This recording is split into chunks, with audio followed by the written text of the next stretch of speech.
Thank you very much. We have some very exciting news today. We have numerous fronts are being covered. Before we do that, Will will give me certain proclamations. We'll sign them, and you'll hear a little bit about them. Will, please. Yes, sir. First, we have for your signature 5 official designations of special envoys. The first is Mr. Steve Witkoff, who's actually in the room, to be your Middle East envoy.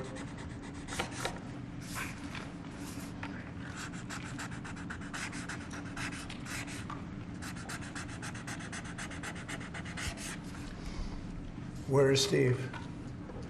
Right here, Mr. Steve Witkoff, everybody. Done a great job in the Middle East. Really great. But we'll see how it all turns out. It's complex, but I think he's going to do very well. Next, we have Mauricio Claver-Carron to be your special envoy to Latin America, sir. Okay, good man.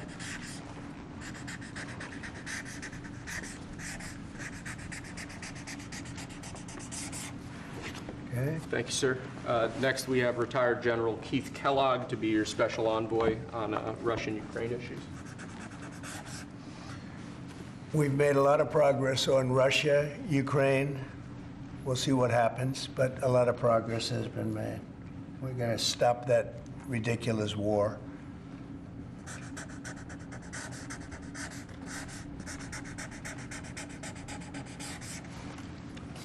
Okay. Thank you, sir.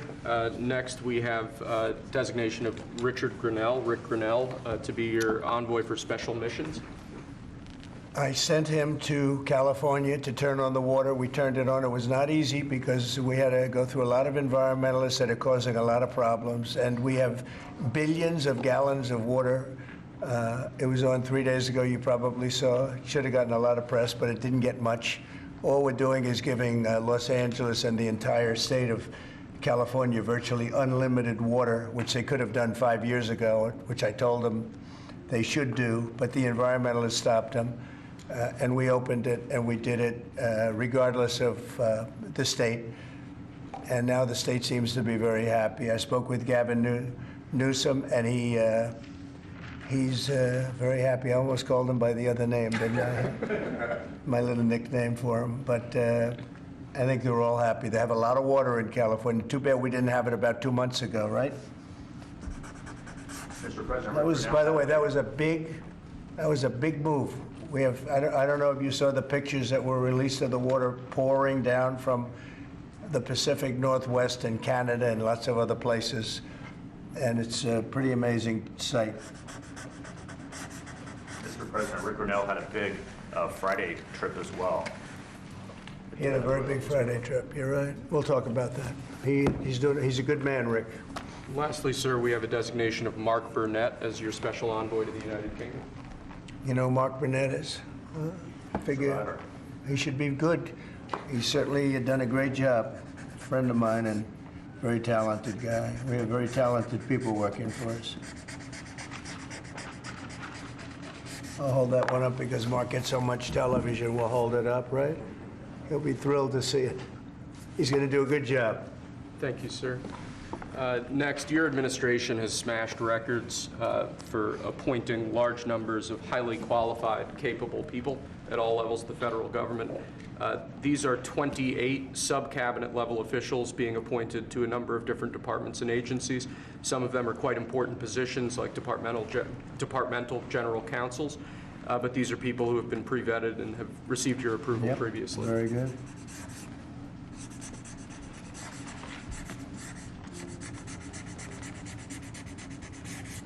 Okay.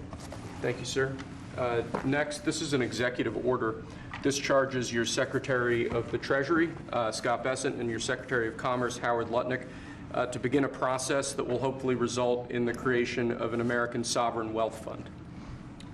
It's a very exciting event. We're going to have a sovereign wealth fund, which we've never had. We have a lot of things that create wealth, and you're seeing that over the last 2 weeks. I think we've created more wealth. Other people have created de-wealth, the people, my predecessors. We're creating a lot of wealth.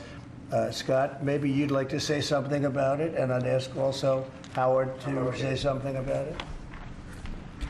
Yes, sir. This is very exciting. We're going to stand this thing up within the next 12 months, we're going to monetize the asset side of the U.S. balance sheet for the American people. We're going to put the assets to work, and I think it's going to be very exciting. We're going to study best practices as done around the world. It'll be a combination of liquid assets, assets that we have in this country as we work to bring them out for the American people. The extraordinary size and scale of the U.S. government and the business it does with companies should create value for American citizens. If we are going to buy 2 billion COVID vaccines, maybe we should have some warrants and some equity in these companies and have that grow for the help of the American people. So I bring all these things together. I think Scott and I will create an amazing sovereign wealth fund for you, sir. So other countries have sovereign wealth funds, and they're much smaller countries, and they're not the United States. We have tremendous potential in this country, tremendous. You're seeing that, what's happened just in a short period of time. And as an example, TikTok, we're going to be doing something perhaps with TikTok, and perhaps not. If we make the right deal, we'll do it, otherwise we won't. But I have the right to do that, and we might put that in the sovereign wealth fund, whatever we make, or if we do a partnership with very wealthy people, a lot of options, but we could put that as an example in the fund, and we have a lot of other things that we could put in the fund. And I think in a short period of time, we'd have one of the biggest funds, and some of them are pretty large, I must tell you. Some of like the Saudi Arabia fund is on the large side, but eventually we'll catch it. But we're going to create a lot of wealth for the fund, and I think it's about time that this country had a sovereign wealth fund, and these two gentlemen and some others are going to work with them very closely, and they'll be heading it up, and they're going to do a great job. Two highly respected people that have done unbelievably well in the world, in the real world. So that's a big deal, huh? Yes, sir. I think it's going to create value and be of great strategic importance. Mr. President, why is it important for Elon Musk to have access to the payment systems at Treasury? Well, he's got access only to letting people go that he thinks are no good if we agree with him, and it's only if we agree with him. He's a very talented guy from the standpoint of management and costs, and we put him in charge of seeing what he can do with certain groups and certain numbers. Some of the numbers are horrible, what he's found. Think of it, $100 million on condoms to Hamas, and many other things that are frankly even more ridiculous. And they're finding tremendous waste, really waste more than anything else, I think you could say. Probably fraud and abuse could be added to it, the more standard waste, fraud, and abuse. But they're finding tremendous amounts of really bad things, bad spending. You've been writing about some of it, frankly, and some of the things that they've been doing is just terrible. Elon can't do and won't do anything without our approval, and we'll give him the approval where appropriate. Where not appropriate, we won't. But he reports in, and it's something that he feels very strongly about, and I'm impressed because he's running, obviously, a big company. It has nothing to do if there's a conflict that we won't let him get near it. But he does have a good natural instinct. He's got a team of very talented people, and we're trying to shrink government, and he can probably shrink it as well as anybody else, if not better. Where we think there's a conflict or there's a problem, we won't let him go near it.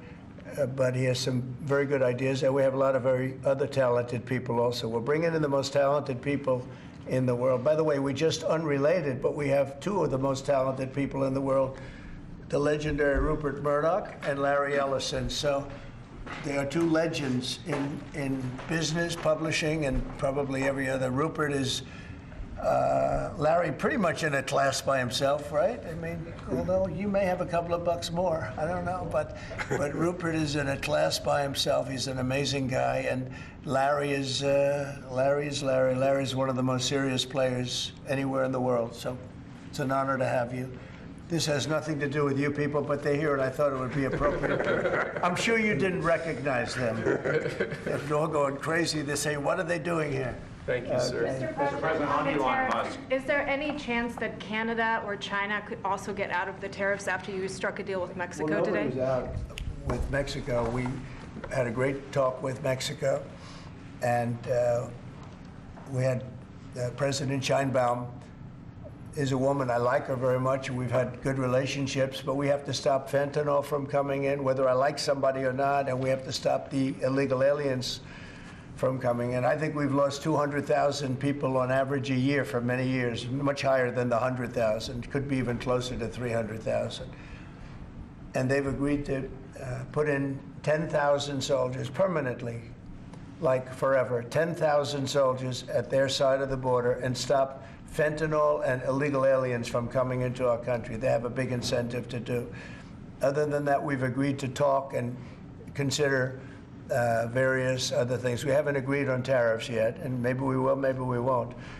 But we have a very good relationship. I also spoke with Prime Minister Trudeau of Canada, and we had a good talk in the morning, but I did ask him a couple of questions, like, you know, banks aren't allowed to do business in Canada. Canada is very tough. Canada is very, you know, we're not treated well by Canada, and we have to be treated well. Banks are not, as an example, allowed. Did you know that? That banks, American banks, are not allowed to do business in Canada. Can you believe that? And that's one of many things, and we talked about, and I think we'll win most of the subjects. But for some reason, a lot of things have been very unfair with Canada. I noticed that in the first term. You deal with people, and after a while you begin to realize, like you learn that Larry Ellison's very tough to do business with, okay? He's a very tough guy. I mean, I'm sure you're shocked to hear that. But Canada is very tough. They're very, very tough to do business with, and we can't let them take advantage of the U.S. They don't take our agricultural product for the most part. They don't take our cars. They make cars, but they basically don't take our cars. And, you know, we don't need, and look, I think we're going to have another good conversation today. We're actually speaking at 3 o'clock again. But we don't need them to make our cars. We don't need them to give us lumber. We don't need them for agricultural products because we have all the agriculture we need. They don't take our agricultural product for the most part, our milk, dairy, et cetera. A little bit they do, but not much. We take theirs. And as far as cars are concerned, they took in a big percentage, almost 19% of the market. And, you know, I wouldn't mind making our cars in the United States, so we have a problem there. I'd like to make our cars in the U.S. We don't need Canada to make our cars. With that being said, we're going to have another call at 3 o'clock. We had a call this morning. It was a pretty good call, I'd say. So the call with Mexico went very well in the sense that they're very strong now on the border. They're going to put soldiers there. So, actually, they're their best military soldiers, and they're going to be at the border, 10,000. That's a lot of soldiers, and they want to protect it also. You know, they don't want people running through Mexico, coming through Mexico to come into our country. So they're going to do that, and then we're going to talk about other things over the next 30 days. We're going to have Scott, Howard, and Marco Rubio, Secretary of State, lead the delegation, and we're going to have a big negotiation with Mexico. I'll be involved too, and President Sheinbaum will be involved to see whether or not we can work something out on the tariffs. What about On fentanyl in China? China will be speaking to China probably over the next 24 hours. On fentanyl in China, President Trump. We don't want fentanyl coming into our country. Now, we had another big thing, speaking of China. China's involved with the Panama Canal. They won't be for long, and that's the way it has to be. Marco just got back, as you know. He's in the process of coming back. I guess he's almost back by now. And he had a very long conversation with the leader of Panama, the respected man, and some others, the entire leadership group. And we're trying to work a deal on the Panama Canal. The Panama Canal was given foolishly years ago to, it shouldn't have been happened, years ago to Panama by Jimmy Carter and the group. We lost 38,000 people building the Panama Canal, like one of the great wonders of the world. It's the biggest job we've ever built, the biggest project we've ever built in this country, dollar-wise and every other way. 38,000 people died, Americans, all men, just about, laborers and construction people. They went to Panama. The mosquito got them. Between mosquito and snakes, we lost 38,000 people. It was the most expensive project ever built by the United States. The biggest, most expensive project we ever built 110 years ago. If you bring it up to now, it would have been the equivalent of $2 trillion. The most expensive we ever built, and we gave it away for $1, okay? We gave it away essentially for nothing. And we either want it back, or we're going to get something very strong, or we're going to take it back. And China will be dealt with. And we didn't give that to China. We gave it to Panama. We shouldn't have given it to Panama. But Panama, as you know, has violated the agreement, totally violated the agreement. So that's in the process right now. But they did have a very good meeting with the head of Panama. In addition to the tariffs on China, could you say your current thinking about whether China should be forced to pay reparations both for fentanyl deaths and the million COVID-19 deaths? I haven't talked about that, but they do have tariffs. Honestly, nobody, the amount of money that was lost and most importantly, the lives lost because of COVID is not something that anybody could ever even imagine. It's probably $60 trillion, and all the countries in the world don't have $60 trillion. The amount of death and the amount of destruction and the amount of money lost is probably $60 trillion. I had it figured by people about 3 months ago. It figured out. Nobody knows what the real number is, but it's almost an infinite number. The damage done, no, but I have not discussed that. What I have discussed is we'll have some good meetings with China. We have meetings planned, and we'll see what happens. But that was just an opening salvo. If we can't make a deal with China, then the tariffs will be very, very substantial. Okay, I'm going to sign this one. Sir, this is, you've obviously made making America healthy again a key priority of this administration. A key component of that is obviously heart health. This is a ceremonial proclamation declaring the month of February to be National Heart Month. Okay. I hear we're doing very well with nominations. We'll see, but it looks like we're doing very well with nominations. Mr. President, have you been involved with calling senators who had some concerns about Tulsi Gabbard or RFK? You have? Yeah, I've gotten great response. And they want to do what's right, and we've had a good response. I think we'll do well. We have great people like this. We have great, great people coming in. I'd like to say the best ever recruited for government. I think we have the finest people ever recruited for government. Will it take an act of Congress to... And you know what? You're starting to see that because we've done more in 2 weeks than Biden's done in 5 years, 6 years. They could be here between him and Obama. You add it up, okay? We've done more in 2 weeks than they've done in 12 years. Will it take an act of Congress to do away with USAID, or do you believe you have the legal authority to do that? No, if not when it comes to fraud. If there's fraud, these people are lunatics. And if it comes to fraud, you wouldn't have an act of Congress, and I'm not sure that you would anyway. But we just want to do the right thing. It's something that should have been done a long time ago. It went crazy during the Biden administration. They went totally crazy, what they were doing, and the money they were giving to people that shouldn't be getting it, and to agencies and others that shouldn't be getting it. It was a shame. So tremendous fraud. But we'll be doing a report. We'll be giving you that report at the appropriate time. As you know, in the first term, though, USAID was something that you liked in some respects. I love the concept. Ivanka had some programs. Sure. I love the concept, but they turned out to be radical left lunatics. And the concept of it is good, but it's all about the people. Mr. President, you said you also want to impose tariffs on the EU. What kind of tariffs are you thinking about? Well, we have massive deficits with the European Union, massive, like $350 billion, if you can believe it. They don't take our farm product. They don't take our cars. They don't take almost anything, but we take their cars. We have millions of cars coming in, BMW and Mercedes-Benz and Volkswagen and just so many different cars, and we don't do anything about that. And we don't charge them tariffs. They make it impossible to sell cars in the European Union. They make it very difficult, agricultural product. They actually don't take it, and they have a lot of excuses. Some of them are the pesticides and the different chemicals used, and Bobby Kennedy actually is looking at that very, very seriously, because maybe it's not necessary to use all of that. You know, we want to be the healthiest country, and we're not. We spend more money on food than anybody else in terms of its creation, but we're not the healthiest country. So maybe there is something to the fact that we shouldn't be using so much chemical, and maybe that'll stop. But Bobby Kennedy is the one, because he is not a believer in all of the things we have done, and neither are the Europeans.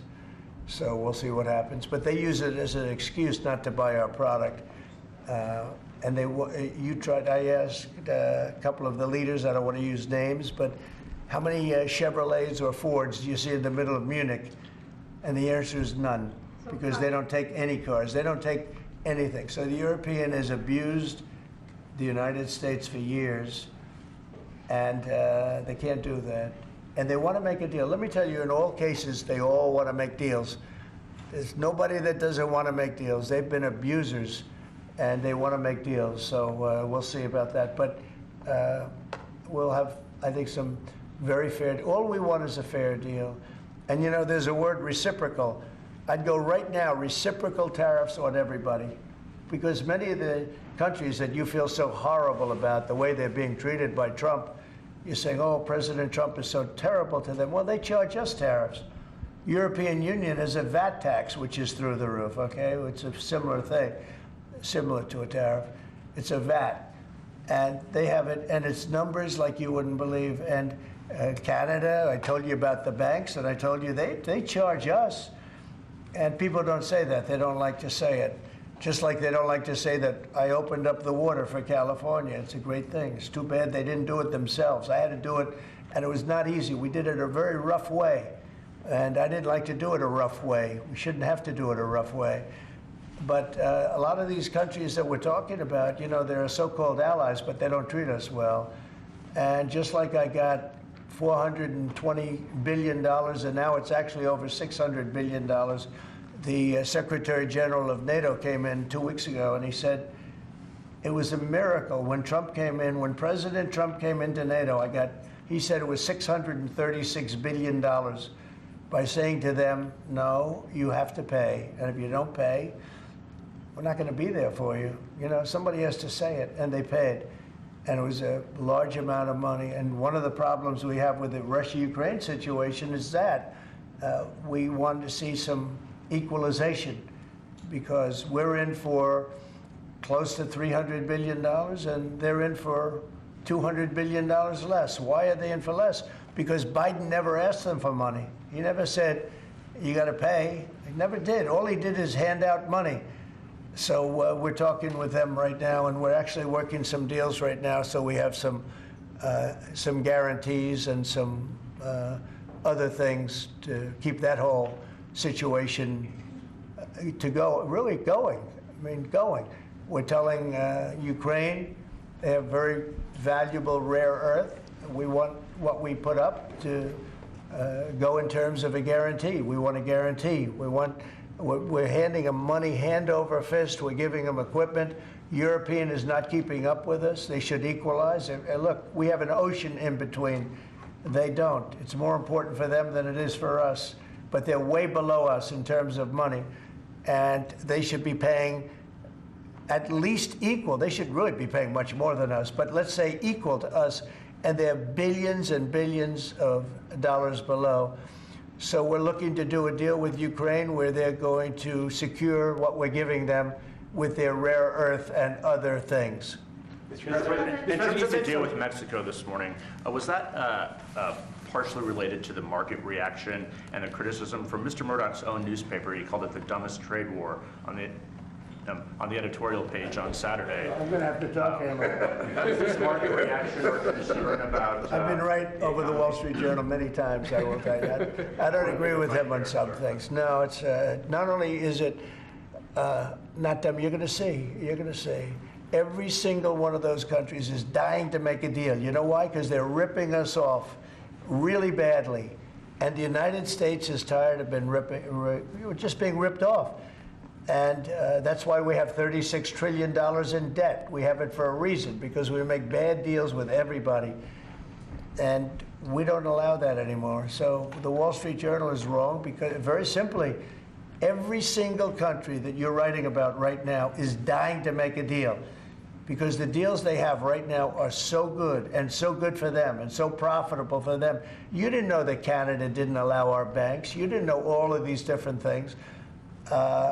And I think in the end, you're going to see that either very, very substantial tariffs are going to be paid by them, or they're going to make some kind of a deal. So did you blink this morning, or did Mexican President Sheinbaum Did what? blink? Did you blink this morning, There or was did no your blinking. No, she's a wonderful woman, but she did agree to 10,000 soldiers on the border. I would say that's a lot. Would you say that's pretty good? 10,000 soldiers on the border? Sir, And the 10,000 soldiers are going to keep illegal aliens out, and they're going to keep them out, seriously out, and otherwise they're going to have a big penalty. Mexico's going to be penalized. They're not going to come through Mexico anymore, and they're not going to let the fentanyl come in from China. And China hopefully is going to stop sending us fentanyl. And if they're not, the tariffs are going to go substantially higher. Sir, just to clarify, when you said about Ukraine earlier, the rare earths, is that something you want them to give the rare earths to the United States? Yeah. Okay. I want to have security of rare earth. We're putting in hundreds of billions of dollars. They have great rare earth, and I want security of the rare earth. And they're willing to do it. Sir, you mentioned earlier that Elon On Musk... Canada, when you talk to Justin Trudeau again, is there anything he can give you at 3 p.m. when you talk again to also secure a pause, like you said, with Mexico? We have big deficits with Canada, like we do with all countries. I mean, I look at some of the deals made, I say, who the hell made these deals? Are so bad. But with Canada, I have a talk with him that you maybe know or maybe not. We're going to meet again or talk again at 3 o'clock, right after my next meeting, and we'll see what happens. I can't tell you what's going to happen. You mentioned that he could agree to change your mind on the Well, tariffs? we can always, look, what I'd like to see, Canada become our 51st state. We give them protection, military protection. We don't need them to build our cars. I'd rather see Detroit or South Carolina or any one of our, Tennessee, any one of our states build the cars. They could do it very easily. We don't need them for the cars. We don't need them for lumber. We don't need them for anything. We don't need them for energy. We have more energy than they do. We don't need them for energy. So I say, why are we doing this? Why are we willing to lose between $100 billion and $200 billion a year? We don't need them. As a state, it's different. As a state, it's much different. And there are no tariffs. So I'd love to see that, but some people say that would be a long shot. If people wanted to play the game right, it would be 100% certain that they'd become a state. But a lot of people don't like to play the game because they don't have a threshold of pain. And there would be some pain, but not a lot. The pain would be really there. So we're going to meet again by phone at 3 o'clock, and we'll let you know what happens. On Israel, President Trump, you're prepared to meet with Benjamin Netanyahu. Coming in tomorrow. Yes, you've mentioned in the past you're concerned about Israel being too small geographically. Would you support annexation of parts of the West Bank by Israel? Well, I'm not going to talk about that. It certainly is a small, it's a small country in terms of land. See this pen, this wonderful pen? My desk is the Middle East. And this pen, the top of the pen, that's Israel. That's not good, right? You know, that's a pretty big difference. I use that as an analogy. It's pretty accurate, actually. It's a pretty small piece of land. And it's amazing that they've been able to do what they've been able to do when you think about it. There's a lot of good, smart brain power, but it is a very small piece of land, no question about it. Mr. President, you said earlier that Elon Musk is doing everything with your say-so. So is there everything that he has done thus far, going to all the agencies, shutting off access, getting access to federal payments, that all has you're okay with all of that? For the most part, yeah. If we, I mean, if there was something that didn't have my okay, I'd let you know about it really fast. And you said there are some areas where you wouldn't let him work because he has conflicts of interest. If there was a no, I haven't seen that. and he would know not to do it. So we haven't had that yet. But if there was a conflict, we would let him work in that area. Earlier you said with regard to Panama that they were going to make a deal, or the U.S. was going to take it. How long do they have to make that sort of deal, and are you still leaving on the table military action? We're going to meet with Panama on Friday at about 3:30 in the afternoon by phone, and maybe there'll be some representatives at, here or there. But we're going to be talking to Panama on Friday, essentially. And they've agreed to certain things, but I'm not happy with it. On the Middle East, Mr. President, if I may, do you still have doubts that the ceasefire will hold? On what? On the Middle East, do you think the ceasefire will I hold? have no assurances that it'll hold. I mean, I've seen people brutalized. Nobody's ever seen anything like it. No, I have no guarantees that the peace is going to hold. Steve, you might want to say something about that. Steve Whitcock. It's holding so far. So, and we're certainly hopeful, and that's the president's direction. Get the hostages out and save lives and come to hopefully a peaceful settlement of it all. So far it's holding. Mr. President, on a different topic, questionnaires have been going out to FBI agents across the country who were involved potentially in the investigation. Do you believe anyone involved at any level should be fired, sir? Well, I think the FBI was a very corrupt institution, and I'm a victim of it in a true sense. I was able to beat it, but other people have been treated horribly. I think the FBI had a great reputation. I think its reputation was really damaged badly, as is DOJ. Now, look at what they've done in terms of weaponization. Look at what they've done to a political opponent. Probably got me elected by what they did. Or I think I was doing well anyway, but they might have got me elected. But you know what? We have to have pristine, beautiful, perfect law enforcement. And what we want to do, and Cash is the one to do it. He's the one guy that is going to do it. We have to bring the reputation of the FBI. We have to bring the fact of the FBI back to what it could be. Not even to what it was, even better than it ever was. Because who would have thought that the FBI could have been corrupted like they were corrupted? Who would have thought that would have happened? Who would have thought they would have been used to go after, political opponents, essentially, but me being the number one, and so many other things beyond that.